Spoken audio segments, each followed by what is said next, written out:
Oop learns a hard lesson about herself. I am not op. Original post by UTHRA, Impress 6525 in our relationship advice. Mood spoiler. Sad, but hopeful for Oop. Less than. Original. My best friend Sarah, 26F, and her husband Matt, 28M, have put me in a very difficult position with my fiancé Jack, 30M. I knew Matt since my childhood. He was my neighbor and we were friendly. Sarah and I were roommates in college and became close friends. When I introduced Sarah and Matt, they hit it off and started dating each other. I was happy to see two of my friends get together, but also annoyed that I became the third wheel, and was often ignored or set aside because they were so into each other. By the time I graduated, Matt had completely dropped me as a friend. That saddened me, but I was still good friends with Sarah, so it was what it was. Sarah and I would frequently hang out, but I never talked with Matt other than the occasional polite hellos. Sarah would sometimes try to do couples dates with her and Matt and me and my dates.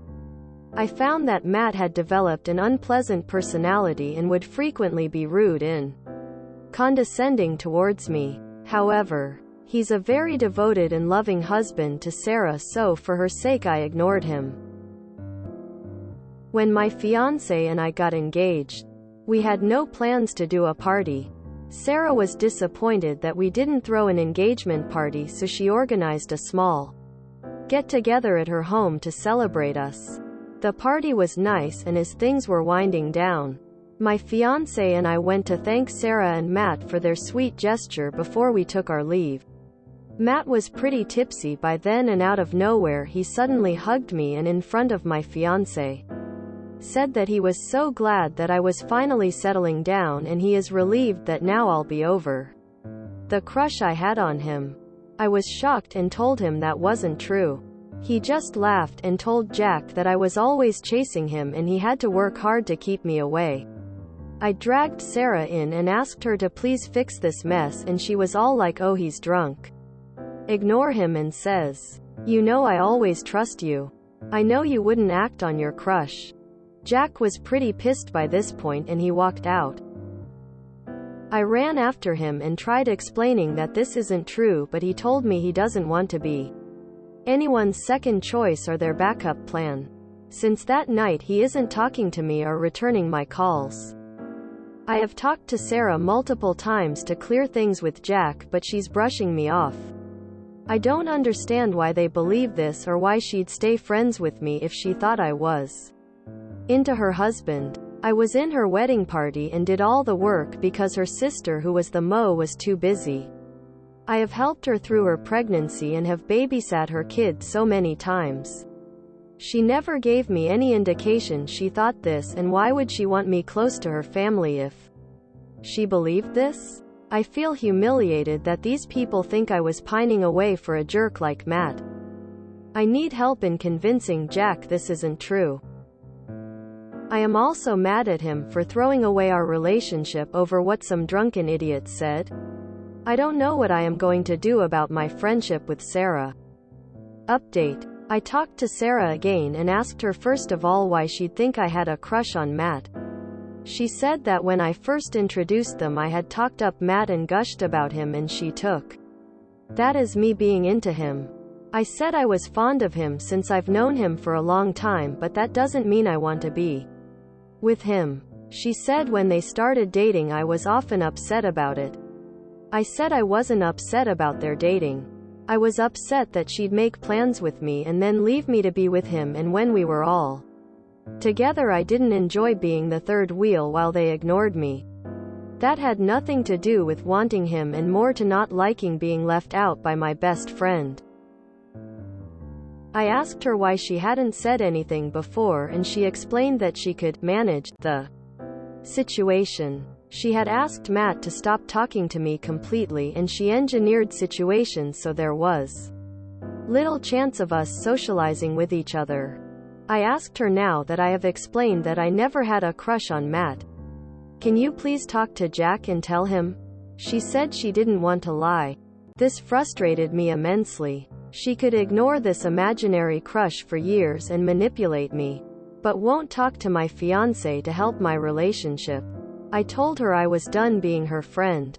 Thinking back, I was always doing stuff for her and she used me but did little for me. Update. Posted yesterday. TL. Dr. Jack and I broke up.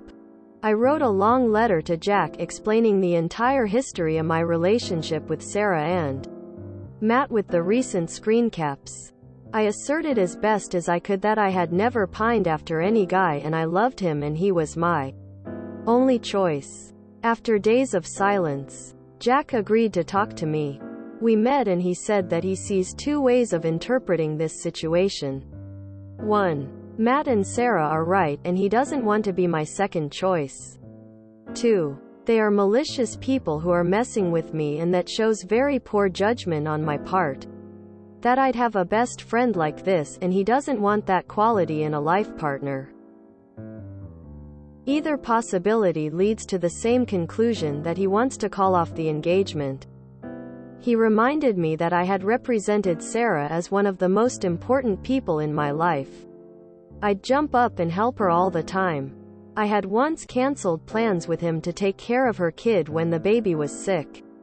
It had irked him, but he had seen it as me being caring and nice. But now he's seeing all that in a different light. I cried and begged him not to end our engagement. But he wanted a break for a while. I thought over what he said for a few days and came to realize that he was right. I was a clingy friend and a doormat. I never even saw how much one-sided my friendship with Sarah was. I was a doormat with Jack too. I didn't want to get married or have kids this early but agreed to his timelines. I gave up an exciting job opportunity with more money because he didn't want me traveling for work. I love him but I need to fix myself and be stronger. I gave back his ring and ended things. I returned all the gifts he gave too. He was offended by that. But I didn't feel good about keeping the very expensive things he had given me. He makes a lot more than me and was very generous with what he gave me. But I can't keep that now. Sarah was quiet for a while but then started calling me. I ignored a lot of her calls, but this morning I answered her call and told her about the breakup. I was looking for sympathy from my old friend. She was more interested in knowing if I was still going to watch her kid while she and Matt went on an overnight trip.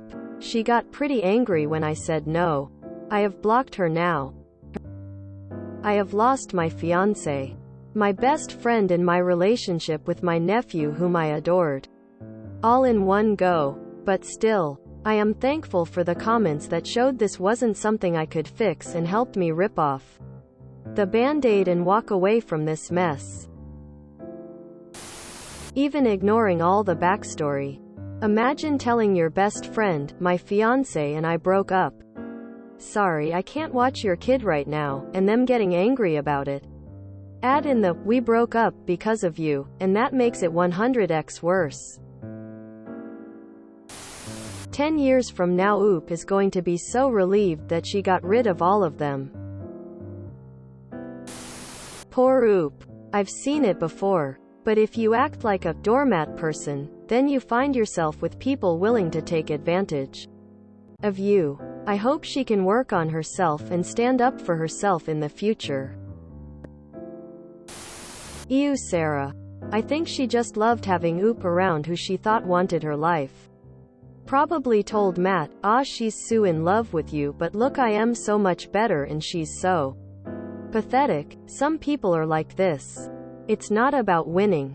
It's about someone else losing. Sounds like Jack may have been Diet Sarah. Not as toxic OFC. But this outcome is great. You do you, Oop. That's a hard lesson indeed, but I don't think Oop is to blame for all that. Sarah isn't a nice person and the ex-fiancé doesn't seem all that great either. Holy crap. What a bunch of awful, awful people. Not Oop, but everyone else. Yikes. Kind of cold and flaky from the fiancé. Everyone here except Oop is a terrible person. I'm glad she is ditching them. God, so terrible for Oop. After the initial hurt, she will probably be grateful the fiancé is gone. Someone who could leave like this would probably abandon her during a health scare or other life situations.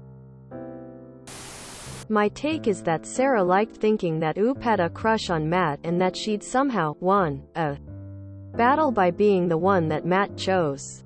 She was unwilling to let go of that idea because she's tied up her identity and relationship in winning Matt over Oop. An angle I haven't seen mentioned yet. If Sarah thought Oop liked Matt prior to meeting him, why did she start dating him so quickly?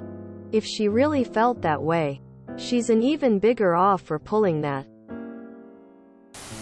If your fiancé was dissuaded from a relationship with you by one drunk guy claiming you had a crush on him, then completely ignoring your side of the story, then that love was never strong enough to last anyway. I'm sorry that you lost 3 very important people in your life. Though, on the bright side, they all treat you pretty badly. So things will get better. I hate that Jack has the gall to be offended. He immediately believed a malicious lie perpetuated with harmful intent toward Oop. Didn't care to hear otherwise. And what? Got his feelings hurt because she chose the wrong friends? I'm glad he outed himself as not worth wasting her life over. 2. Oop never deserved to have such terrible people in her life. And I hope she realizes she's worth more than how these cruel assholes have treated her. Well, I'm glad she learned that about herself. Dodged an unhappy marriage with children too early.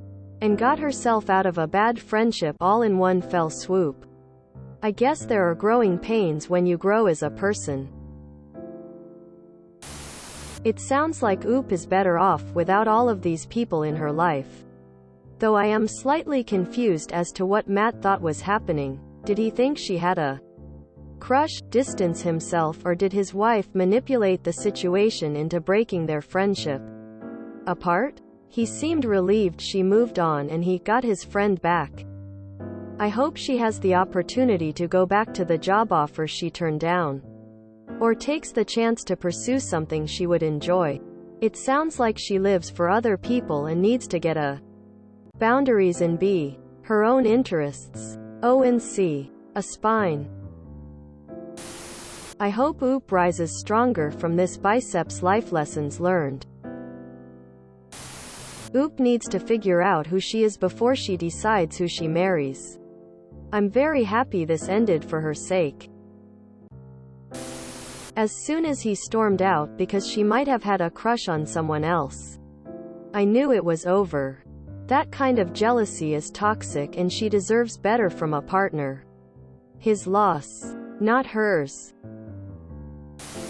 Does she have anyone in her life who likes her at all? Literally lost everyone she thought was important to her in like a weekend. This is only good news for Oop, honestly. If you enjoyed this video, please check out our playlists full of similar content. Epicaricast is like doom scrolling for your ears.